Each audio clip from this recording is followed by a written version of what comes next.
اعوذ باللہ من الشیطان اللعین الرجیم بسم اللہ الرحمن الرحیم وصلی اللہ علی محمد وآل بیتہ الطیبین الطاہرین المعصومین۔ بارگاہ ملکوتی امیر المومنین صلوات اللہ وسلامہ علیہ سے پروگرام کاروان حسینی از مدینہ تا مدینہ کے ساتھ مومنین کرام کی خدمت میں حاضر ہوں۔ سلسلہ گفتگو شب عاشور کے واقعات کے متعلق تھا۔ سب سے پہلا کام عمر ابن سعد سے آخری رات کی مہلت لینے کے بعد سید الشہداء نے اپنے اصحاب کے ساتھ خطاب کیا۔ اس خطاب میں تمام اصحاب نے باری باری کھڑے ہو کے اپنی وفاداری اور شجاعت کا بہترین ثبوت دیا۔ بعض مورخین نے شب عاشور کے واقعات میں سے ایک واقعہ یہ بھی درج کیا ہے کہ جیسے کہ سید ابن طاؤس اور تاریخ ابن عساکر نے یہ لکھا ہے کہ محمد بن بشیر الحضرمی نے امام حسین علیہ السلام کے جب اس کلمات کو سنا کہ آپ جا سکتے ہیں، میں اپنی بیعت کا بوجھ تمہاری گردن سے اٹھاتا ہوں، اور اسے بتایا گیا کہ اے محمد بن بشیر الحضرمی، تیرے بیٹے کو ابن زیاد کے سپاہیوں نے فلاں جگہ پہ گرفتار کر لیا ہے۔ تو اس نے کہا کہ عند اللہ احتسبہ، میں اس کا اجر اللہ سے لوں گا۔ ما کنت احب ان یؤسر وانا ابقى بعدہ، میں یہ پسند نہ کرتا تھا کہ میرے بیٹے کو گرفتار کر لیا جائے، اسیر کیا جائے، اور میں اپنے بیٹے کے بعد باقی رہوں اور زندہ رہوں۔ امام حسین علیہ السلام نے جب اس کی اس کلام کو سنا تو کہا رحمک اللہ، خدا تم پہ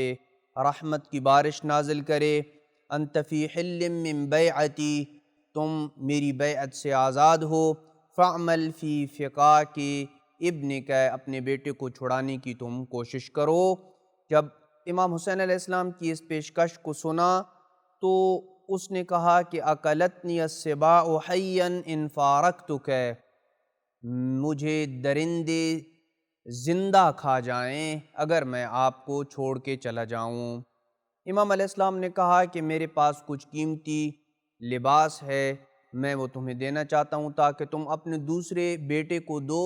اور اس کی جتنی قیمت بنے گی اس سے تم اپنے بیٹے کو چھڑوا سکو۔ تقریباً اس کی 1000 قیمت بنتی تھی، 1000 دینار قیمت بنتی تھی، اس سے تم اپنے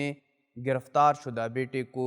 آزاد کرانے میں تم مدد لے سکتے ہو۔ یہ واقعہ مورخین نے لکھا ہے، لیکن اگر تاریخ میں دقت کے ساتھ غور کیا جائے تو چند نکات سامنے آتے ہیں۔ پہلی بات یہ کہ اس جلیل القدر صحابی کا نام محمد بن بشیر نہیں ہے، بلکہ اس کا نام بشر بن عمر الحضرمی تھا، اور اس کا تذکرہ امام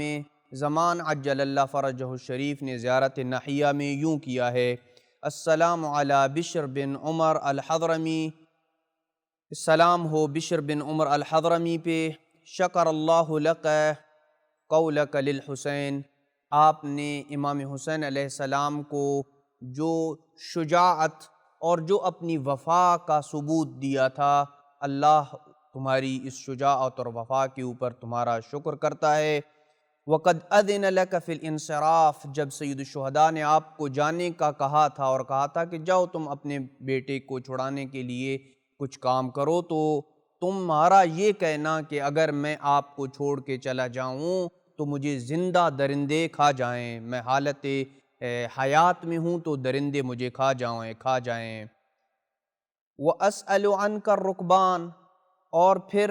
آنے والے قافلوں سے تیرے متعلق پوچھتا رہوں، یعنی یہاں سے چلا جاؤں اور آنے والے جو قافلے ہوں گے ان سے پوچھتا رہوں کہ حسین کا کیا ہوا ہے۔ وَأَخْذُلُكَ مَعَ قِلَّةِ الْأَعْوَانِ، جب تیرے مددگار کم ہیں تو میں تمہیں چھوڑ کے اور دھوکہ دے کے چلا جاؤں۔ لا یکون ھذا ابدا، ہرگز ایسا نہیں ہوگا۔ تو لہٰذا اس سلام میں امام زمان عجل اللہ فرجہ الشریف نے جو اس صحابی کا نام بیان کیا ہے وہ بشر بن عمر الحضرمی ہے، نہ کہ محمد بن بشیر الحضرمی ہے۔ دوسرا یہ کہ یہ واقعہ شب عاشور کے واقعات میں سے نہیں ہے، بلکہ یہ واقعہ روز عاشور کے واقعات میں سے ہے، اور اس کا جو بیٹا گرفتار ہوا تھا اس کا نام عمر تھا، اور جس بیٹے کو امام علیہ السلام نے 1000 دینار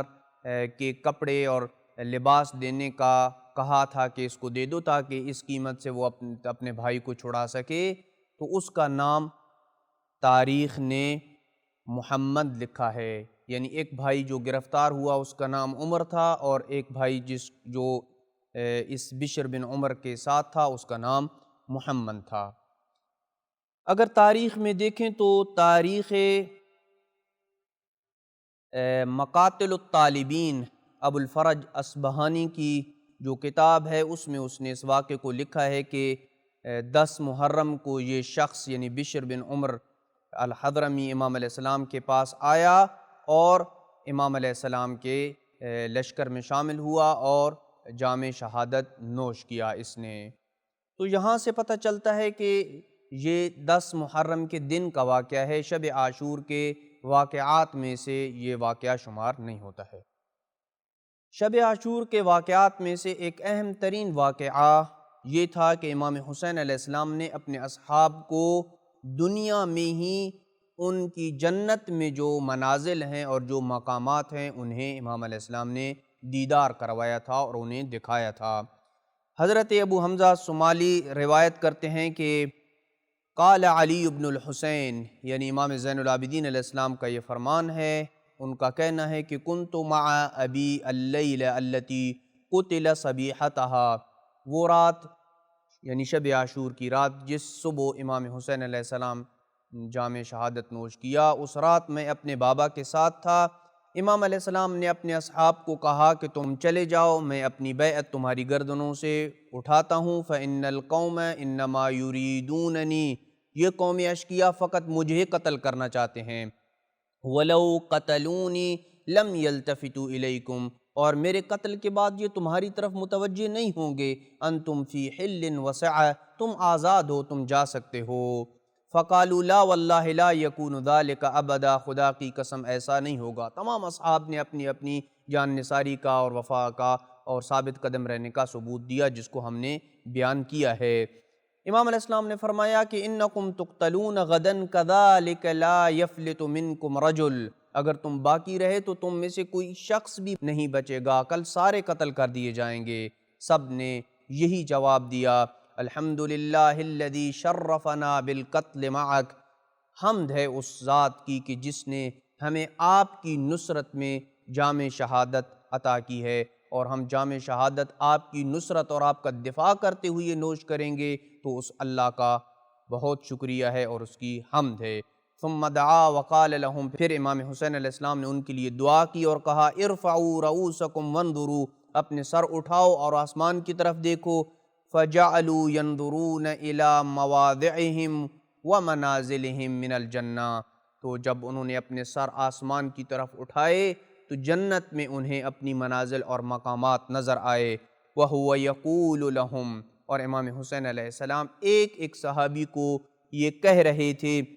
هَذَا مَنزِلُكَ يَا فُلَان، اے حبیب یہ جنت میں تیرا مقام ہے، اے بریر یہ جنت میں تیرا مقام ہے، اے عباس یہ جنت میں تیرا محل ہے۔ سب کو ایک ایک کر کے امام علیہ السلام نے اپنی منازل دکھائیں۔ روایات میں ملتا ہے کہ دوسرے دن صبح روز عاشور کو یہ اصحاب جنگ کی طرف یوں لپک رہے تھے اور موت کو یوں گلے لگا رہے تھے کہ اپنے سینوں پہ نیزے پیوست کر رہے تھے، اپنے سینے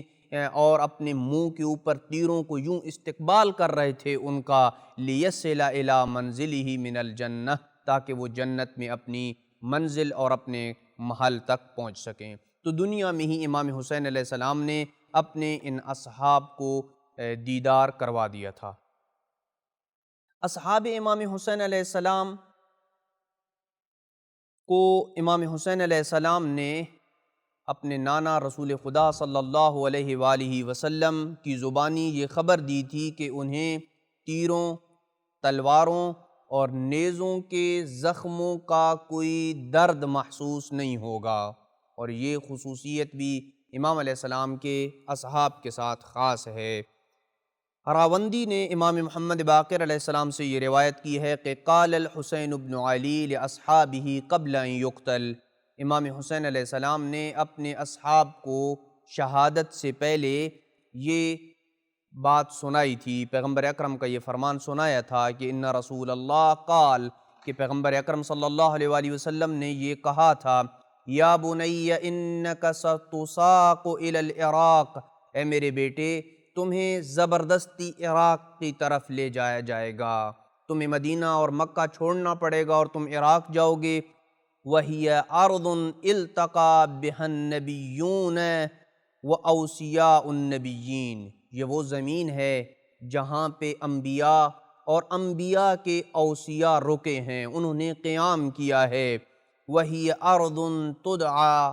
عَمُورًا، اور یہ وہ زمین ہے کہ جسے عمورہ کہا جاتا ہے، اور ہم نے گزشتہ اقساط میں یہ بیان کیا تھا کہ سرزمین کربلا کے ناموں میں سے ایک نام عمورہ بھی ہے۔ امام علیہ السلام فرماتے ہیں کہ انک تستشہد بہا، آپ کو اس زمین پہ جام شہادت نصیب ہوگی، آپ جام شہادت نوش کریں گے۔ وَيُسْتَشْهَدُ مَعَكَ جَمَاعَةٌ مِّنْ أَصْحَابِكَ، اور آپ کے اصحاب میں سے ایک گروہ کو بھی یہاں پہ شہادت نصیب ہوگی۔ ان کی خصوصیت کیا ہوگی آپ کے اصحاب کی؟ لا یجدون الم مس الحدید، لوہے کی لگنے کی انہیں جو درد ہوگا وہ انہیں محسوس نہیں ہوگا، ان تیروں تلواروں اور نیزوں کے زخموں کا انہیں درد محسوس نہیں ہوگا۔ اور پھر امام علیہ السلام نے یہ آیت تلاوت کی، قُلْنَا يَا نَارُ كُونِي بَرْدًا وَسَلَامًا عَلَىٰ إِبْرَاهِيمَ، اور پھر فرمایا کہ تَكُونُ الْحَرْبُ عَلَيْكَ وَعَلَيْهِمْ بَرْدًا وَسَلَامًا، پیغمبر اکرم صلی اللہ علیہ وآلہ وسلم نے اپنے نواسے امام حسین علیہ السلام کی زبانی اپنے اصحاب تک یہ پیغام پہنچایا کہ حرب یعنی جنگ آپ کے اوپر برد و سلامتی کے ساتھ ہوگی، آپ پہ اور آپ کے اصحاب کے اوپر جو جنگ ہوگی روز عاشور کی وہ سلامتی کے ساتھ ہوگی۔ تو امام علیہ السلام کے اصحاب کی خصوصیات میں سے یہ خصوصیت بھی ہے کہ اللہ سبحانہ وتعالیٰ نے انہیں یہ شرف اور منزلت عطا کی ہے کہ انہیں دنیا میں تیروں تلواروں اور نیزوں کے لگنے کے جو زخم ہیں ان کا درد محسوس نہیں ہوگا۔ اسی سلسلے کی مزید گفتگو کو اگلی قسط میں اپنے مومنین کرام کی خدمت میں بیان کریں گے۔ وصلی اللہ علی محمد وآل بیتہ الطیبین الطاہرین المعصومین۔